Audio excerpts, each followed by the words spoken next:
हाँ जी। Good morning students, आप सभी को। और आज हम टीडीएस का थर्ड पार्ट करेंगे बेटा, जिसके अंदर हम बहुत बहुत इंपॉर्टेंट सेक्शंस करेंगे कवर। सेकंड वीडियो के अंदर आपने देखा हो बेटा, हमने कितनी ज़बरदस्त ट्रिक्स बना रखी थी सेक्शंस को याद करने की, और उम्मीद करता हूँ वो वीडियो आपने देख ली होगी और साथ के साथ आपने सारे सेक्शंस को याद भी कर लिया होगा। उसी सीक्वेंस में बेटा हम आगे बढ़ते हुए नेक्स्ट सेक्शंस को कवर कर रहे हैं। एग्जाम के लिए टीडीएस और पीजीबीपी दोनों बेटा बहुत इंपॉर्टेंट चैप्टर होते हैं। 194I नेक्स्ट सेक्शन कौन सा बेटा, हम टाइम वेस्ट ना करते हुए सीधा मुद्दे पे आते हैं ताकि हम स्टडी से रिलेटेड ही बात करें। 194I, आई को याद करने का तरीका क्या बेटा, I am paying rent. I am paying rent. जब आप रेंट पे करते हैं तो सेक्शन कौन सा लगेगा बेटा, 194I। तो 194I किसका सेक्शन है बेटे, रेंट का सेक्शन है। जी सर यहाँ पे भी रेट दो तरीके की हैं। बिल्कुल बेटा, यहाँ पे दो टाइप की रेट होती है बेटा। इससे पहले 194C में दो प्रकार की रेट आई थी, अब 194I में दो तरीके की रेट है बेटा। एक रेट आपकी 2% और एक रेट आपकी 10%। 2% कब है बेटा, अगर आपने किराए पे ली है प्लांट एंड मशीनरी, तो अगर आप प्लांट एंड मशीनरी के लिए किराया पे कर रहे हैं, रेंट पे कर रहे हैं, तो आपको लगेगा 2% का टीडीएस। और इसके अलावा जितने भी अदर एसेट हैं उसके लिए लगेगा आपके ऊपर 10% का टीडीएस। सर इतना डिफरेंस क्यों बेटा, प्लांट एंड मशीनरी हमारी प्रोडक्टिव एसेट होती हैं, इनसे देश के अंदर कुछ ना कुछ बनता है, प्रोडक्शन होता है, तो इसलिए इनके ऊपर क्या रेट कम कर रखा है, क्योंकि जीडीपी के अंदर ये योगदान देते हैं। तो दो बाकी लॉजिक्स के अंदर आपको एक्चुअल में पेपर में जाने की जरूरत नहीं है, वहाँ तो आपको एग्जैक्ट रेट याद होना चाहिए। 2% प्लांट मशीनरी, 10% अदर एसेट के ऊपर। सर अमाउंट कहाँ तक नहीं काटना बेटा, पहले अमाउंट होता था 1,80,000 रुपये, जिसको रिसेंट अमेंडमेंट के अंदर बढ़ा के कर दिया 2,40,000 रुपये। सर हमें कौन सा याद करना है बेटा, आपको रिसेंट का याद करना है। 2,40,000 रुपये तक आपको टीडीएस नहीं काटना। It means we can say अब तक की सबसे बड़ी लिमिट है बेटा 2,40,000 रुपये तक। अगर आप रेंट पे करते हैं तो आपको टीडीएस काटने की कोई ज़रूरत नहीं है। सर मोटा मोटा 20,000 रुपये महीना अगर आप कमर्शियल प्रॉपर्टी का रेंट पे करते हैं, सीए सॉल्यूशन का रेंट में 20,000 रुपये महीना पे करता हूँ, 20,000 गुना 12, 2,40,000। इसलिए मुझे टीडीएस काटने की कोई ज़रूरत नहीं है। जब मेरा इससे भी ज़्यादा किराया जाना स्टार्ट हो जाएगा तो बेटा मुझे भी टीडीएस काटना पड़ेगा। चलिएगा, क्या आपको 194I समझ में आ गया बेटा, बहुत बढ़िया। अब आई के दो बच्चे हैं, ये न्यूली इंसर्टेड सेक्शन है बेटा, जो लास्ट फिनेंस एक्ट के द्वारा इंसर्ट किए गए थे, और जो सेक्शन नए इंसर्ट किए जाते हैं बच्चे, तो वो एग्जाम के लिए ज़्यादा रेलिवेंट होते हैं। इसके दो बच्चे हैं, एक 194IA और एक 194IB। वैसे तो इसका एक बच्चा और भी है बेटा 194IC, लेकिन उसमें के अंदर सिर्फ थियोरेटिकल स्पेसिफाइड एग्रीमेंट की बात होती है, उसके अंदर कोई क्वेश्चन या रेट नहीं दे रखा। तो एक बच्चा है इसका 194IA, एक बच्चा है 194IB। ये दो नए सेक्शन आए बेटा, इनको देख लेते हैं। आई के अंदर दो बच्चे नए, IA IB। IA को कैसे याद करना बेटा, IA से बड़ा करना आपको, I for immovable, immovable, A for asset. याद करने का तरीका समझ में आ गया बेटा, IA मतलब इमूवेबल एसेट।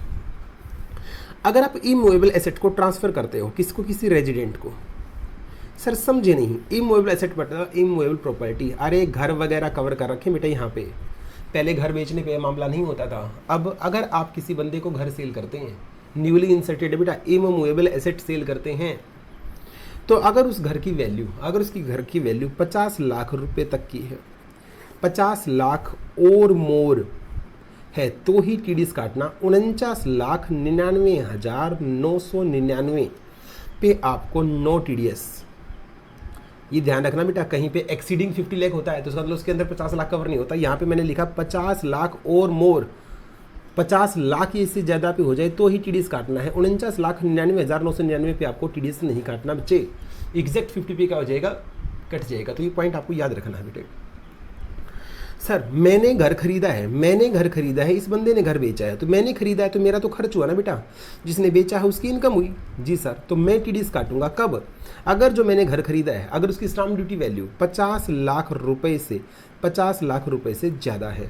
अब आपका एक होमवर्क है, मैं थोड़ा सा कन्फ्यूज हूँ कि 50 लाख रुपए फेयर मार्केट वैल्यू देखनी है या स्टाम्प ड्यूटी वैल्यू देखनी है। तो बेटा ये आप स्टडीमेट से चेक करके मुझे मैसेज करना कि सर ये फेयर मार्केट वैल्यू थी या स्टाम्प ड्यूटी वैल्यू थी, तो आपको टीडीएस काटना है।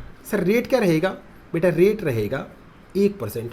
सर इतना थोड़ा सा रेट, इतना कम रेट बेटा, 1% ही बहुत भारी पड़ता है, क्योंकि ज़मीनों के जो सौदे होते हैं, घर प्रॉपर्टी बेचने के जो सौदे होते हैं वो करोड़ों रुपीज़ में होते हैं बेटा, और उसके ऊपर 1% भी बहुत भारी टीडीएस हो जाता है।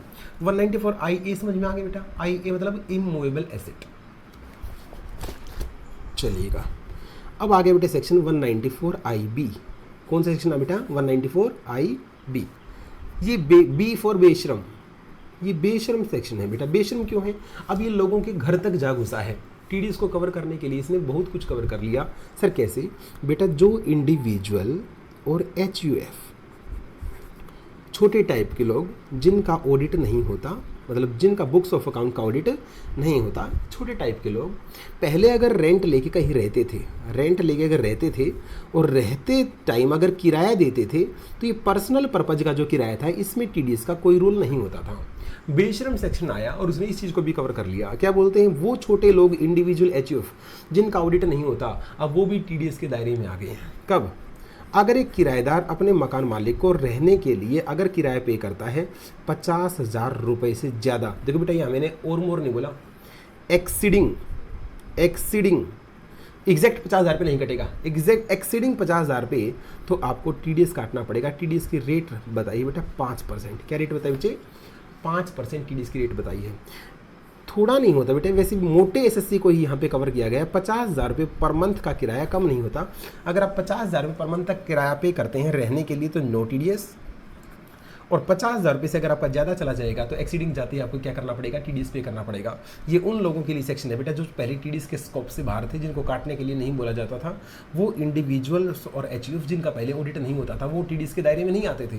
अब जिन्हें उनका ऑडिट नहीं होता हो उनके लिए नई लिमिट बना दी गई। अगर आप 50,000 रुपये से ज़्यादा का किराया पे करते हैं तो आपको भी 5% क्या काटना पड़ेगा? टीडीएस काटना पड़ेगा।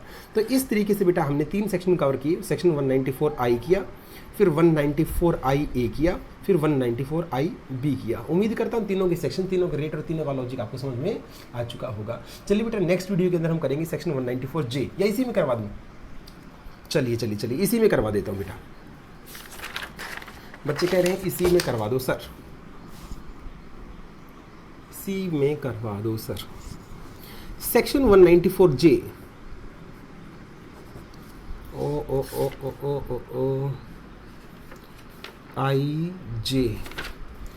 जे को कैसे याद करना बेटा? जे से मतलब ज्यादा समझदार,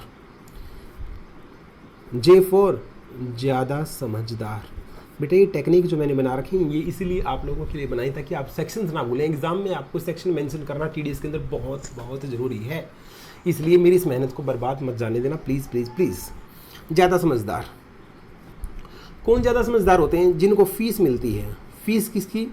फीस फॉर टेक्निकल सर्विस। बड़े ध्यान से समझना बेटा, ये थोड़ा सा उलझा पुलझा सेक्शन है। वो समझदार लोग जिनको फीस मिलती है, फीस किससे? फीस फॉर ये टेक्निकल सर्विस देते हैं। फीस फॉर प्रोफेशनल सर्विस, सभी इसमें आगे हम जो भी प्रोफेशनल सर्विस देते हैं। रॉयल्टी अगर आपको मिलती है। नॉन कम्पीट फी, कंपटीशन ना करने के बदले में पैसे अगर आपको मिलते हैं। या लास्ट है बेटा director sitting fees. Director sitting fees, meeting में बैठने के लिए डायरेक्टर पर मीटिंग के लिए कुछ फीस लेता है, उसको डायरेक्टर सीटिंग फीस बोलते हैं बेटा। ये 5 आइटम यहाँ पे कवर कर रखे हैं। कितने आइटम? 5 आइटम यहाँ पे कवर कर रखे हैं ज़्यादा समझदार लोगों के लिए। अब पहले 4 पार्ट अलग कर लो। सर आपने ऐसा क्यों किया? बताता हूँ बेटा। यहाँ पे रेट क्या रहेगा टीडीएस का? रेट रहेंगे 2 बेटा, एक रहेगा 10% का रेट, एक रहेगा 2% का रेट। सर ऐसा क्यों? बेटा जर्नल रेट इसका 10% है, आपको हमेशा 10% यूज़ करना है। लेकिन अगर केस कॉल सेंटर का हो, कॉल सेंटर को पेमेंट अगर कर रखी है, कॉल सेंटर का केस हो, तो आपको टीडीएस किस रेट से काटना है? 2% से काटना है। अदरवाइज हमेशा रेट क्या रहेगा? 10% का। ठीक है सर, अमाउंट बताओ कहाँ तक टीडीएस नहीं काटना? 30,000 30,000 रुपये तक का अमाउंट पे आपको टीडीएस नहीं काटना। अब आप ध्यान से देखना बेटा, मैं आगे क्या लिखने जा रहा हूँ। For each amount separately, each amount separately. मेरा ये जो ऊपर पेमेंट्स लिखी हैं मैंने, ये सभी को मिला के 30,000 की छूट नहीं है। टेक्निकल सर्विस के लिए अलग से 30,000 रुपये की छूट है, प्रोफेशनल सर्विस के लिए अलग से 30,000 रुपये की छूट है, रॉयल्टी आपको मिलता है तो आपको 30,000 रुपये की अलग से छूट है। ये एग्रीगेट में नहीं है। नॉन कम्पीट फीस में आपको अलग से 30,000 रुपये की छूट है। लेकिन लेकिन लेकिन लेकिन डेंजर डेंजर डेंजर, खतरा, खतरा का है। डायरेक्टर सीटिंग फीस के लिए 30,000 रुपये की कोई लिमिट नहीं है। मतलब अगर director sitting fee for example अगर आपने सिर्फ 5,000 रुपये पे की किसी डायरेक्टर को, तो भी आपको TDS काटना पड़ेगा 10% की रेट से।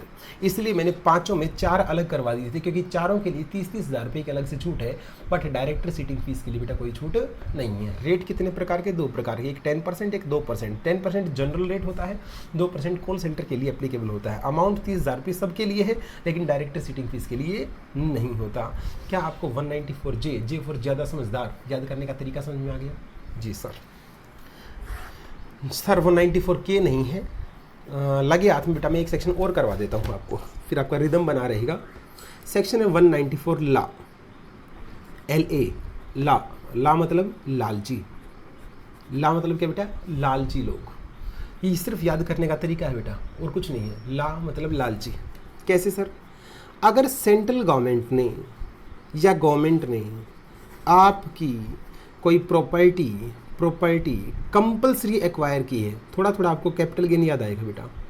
हमें पता है गवर्नमेंट के पास पावर होती है, वो हमसे कोई भी प्रॉपर्टी कंपलसरी क्या कर सकती है? ज़बरदस्ती एक्वायर कर सकती है, पर बदले में वो क्या देती है? मुआवजा देती है। मुआवजा जिसको कंपनसेशन बोलते हैं। क्या बोलते हैं इसको? कंपनसेशन। बेटे ध्यान से सुनो, अगर सेंट्रल गवर्नमेंट ने आपकी प्रॉपर्टी एक्वायर की है, एक तो हमारी प्रॉपर्टी ले गई, फिर जो मुआवजा दिया है उसके ऊपर गवर्नमेंट एक नया फरमान ले गया है। गवर्नमेंट अब इतनी लालची हो गई, हमारी प्रॉपर्टी तो ले ही ले गई, उसके ऊपर टैक्स के लिए भी लालची हो गई। क्या बोलती है गवर्नमेंट? अगर हम आपको पेमेंट करते हैं, जो कंपनसेशन आपको दिया है, अगर वो कंपनसेशन अप टू 2.5 लाख रुपए तक का कंपनसेशन है तो नो TDS बेटा। क्या लिखा मैंने? No TDS। लेकिन अगर वो कंपनसेशन 2.5 लाख रुपए से ज़्यादा है तो गवर्नमेंट TDS काट लेगी। कितना बेटा? 10%। ये देखिए जी, लालच की हद। ला 194 LA, ला फॉर लालची। लालची सेक्शन कैसे बेटा? कंपलसरी हमारी प्रॉपर्टी भी लेके जाती है, और कंपनसेशन के ऊपर 2.5 लाख तक नो TDS, और 2.5 लाख से ज़्यादा होगा तो 10% क्या कट जाएगा? TDS कट जाएगा। जी सर। क्या आपको ये बात समझ में आ गई? बिल्कुल सर, बिल्कुल सर। अगर गवर्नमेंट ने हमसे रूरल एग्रीकल्चर लैंड एक्वायर की हो तो बेटा फिर गवर्नमेंट भूल के भी TDS नहीं काटेगी, क्योंकि rural agriculture land capital asset की डेफिनेशन में नहीं आती, इसको बाहर कर रखा है। क्या आप लोगों को ये सारी बातें समझ में आ गई या नहीं? चलेगा। 194 ला भी हमने कवर कर लिया बेटा। एक सेक्शन 194D मैंने किया था, धक्के वाला कमीशन। एक D के साथ एक सेक्शन और था बेटा, जो मैंने उस टाइम नहीं करवाया था, उसका नाम है 194DA, दा। 194 LA, ला मतलब लालची। 194 डा मतलब दादा। याद करने का तरीका देखिए साहब, 194 DA से क्या मतलब? दा मतलब दादा। जब आप दादा बन जाते हैं, कोई LIC पॉलिसी बेटा आपने करवा रखी होगी सर, बिल्कुल। वो उसकी मैच्योरिटी जब आ जाएगी, LIC पॉलिसी जब मैच्योरिटी हो जाएगी, तो LIC कंपनी आपको क्या पे करेगी? कंपनसेशन या कोई भी एनी सम पे करेगी। पहले बेटा उसके ऊपर भी कवरेज नहीं थी, अब उसको भी कवर कर लिया यहाँ पे। क्या? अगर आपको 1 लाख रुपए तक मैच्योरिटी पे पैसा मिलता है तो नो TDS, कोई TDS नहीं है। और 1 लाख रुपए से ज़्यादा अगर आपको अमाउंट मिला है तो उसके ऊपर TDS कट जाएगा। TDS का रेट रहेगा, मेरे को जो याद आ रहा है बेटा वो 10% है, बाकी हम क्या करेंगे? स्टडी मेट में चेक कर लेंगे। याद करने का तरीका 194 दा, जब दादा बन जाएंगी तो आपकी पॉलिसी मेच्योर हो जाएगी, पॉलिसी मेच्योर हो जाएगी तो आपको पैसा मिलेगा, पैसा मिलेगा तो आपकी इनकम होगी, इनकम होगी तो आपका TDS कटेगा। 1 लाख तक TDS नहीं कटेगा, 1 लाख से ऊपर जाती TDS कट जाएगा। किस रेट से कटेगा? मेरे हिसाब से 10% है, बाकी हम चेक कर लेंगे। क्या आपको ये दादा वाला सेक्शन समझ में आ गया? जी सर। एक बार फटाफट बेटा रिवाइज करा दो, इस वीडियो के अंदर हमने कौन से सेक्शन कवर कर लिए हैं फटाफट। सबसे important rate, amount and TDS का सेक्शन होता है, जिनको मैं याद करवाने का प्रयास कर रहा हूं। सेक्शन है 194I, I am paying rent. 194IA, immovable asset. 194IB, बेशर्म सेक्शन जो इंडिविजुअल HF के ऊपर लगा। 194I के बाद जे फॉर बेटा ज़्यादा समझदार, fees for technical professional service cover की थी। जे के बाद बेटा 194 LA, लालची सेक्शन, जहाँ सेंट्रल गवर्नमेंट हमसे कोई चीज़ एक्वायर कर लेती है ज़बरदस्ती। और 194 DA, दादा बनने के बाद जब पॉलिसी आपकी मेच्योर होती है। तो 1 2 3 4 5 6 सेक्शंस बेटा हमने इस वीडियो के अंदर किए हैं। प्लीज़ वीडियो को 2 या 3 बार देख के इन सभी सेक्शंस को अच्छे तरीके से याद कर लेना। मिलते हैं TDS के बेटा नेक्स्ट पार्ट के अंदर।